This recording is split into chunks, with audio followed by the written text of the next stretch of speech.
అందరూ ఎలా ఉన్నారు? నేను చాలా బాగున్నానండి. మీరు కూడా బాగున్నారు అనుకుంటున్నాను. Welcome back to Bujjamma recipe. ఎంతో టేస్టీగా ఈజీగా అయిపోయే కొత్తిమీర పుదీనా పచ్చడిని ఎలా చేయాలో నా స్టైల్లో చేసి చూపిస్తాను, చూసేయండి. ముందుగా దీనికి కావాల్సినవి కొత్తిమీర, పుదీనా, టమోటాలండి. తర్వాత ఎండుమిర్చి, పచ్చిమిర్చి, వెల్లుల్లిపాయలు, అల్లం, జీలకర్ర, ఉప్పు, పసుపు, కరివేపాకు, ఇవి సరిపోతాయండి.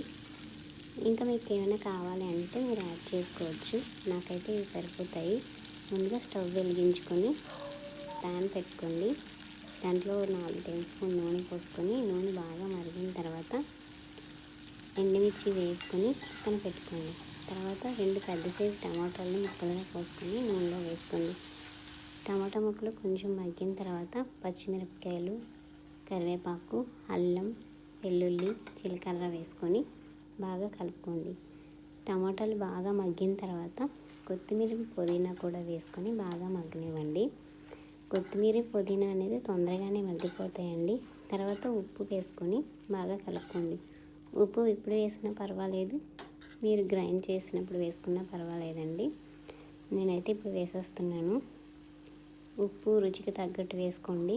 చింతపండు కూడా మీ పులుపుకి తగ్గట్టు వేసుకోండి. నేనైతే కొంచెం చింతపండు వేసుకుంటున్నాను. తర్వాత పసుపు వేసుకోండి. పసుపు వేస్తే చాలా బాగుంటుందండి. కొంతమంది పసుపు అనేది వేయరు. ఒకసారి పసుపు వేసుకొని పచ్చడి చేయండి, చాలా బాగుంటుంది. తర్వాత చల్లారిన తర్వాత మిక్సీలో కానీ గ్రైండర్లో కానీ వేసుకోండి. మనకంటే ఇక్కడ అవ్వదు కాబట్టి నేను మిక్సీలో వేసుకుంటున్నానండి. ఇంక ఈ వీడియో కనుక మీకు నచ్చినట్లయితే ప్లీజ్ లైక్ చేయండి, షేర్ చేయండి. మీకు ఏమైనా అభిప్రాయాలు ఉంటే నాకు కామెంట్ చేసి చెప్పండి. థ్యాంక్ యూ సో మచ్ అండి. ఇంకా పచ్చడి అయితే ఇలా మిక్సీ చేస్తానండి. ఇది సరిపోతుంది. ఇంకా ఫైనల్గా పోపు అనేది పెట్టేసుకుందామండి. 2 టేబుల్ స్పూన్ నూనె పోసుకొని కరివేపాకు, జీలకర్ర, ఆవాలు వేసుకొని బాగా ఫ్రై చేసుకొని తాలింపు పెట్టేసుకోవాలండి. పచ్చడి రెడీ అయిపోయిందండి. Thank you so much.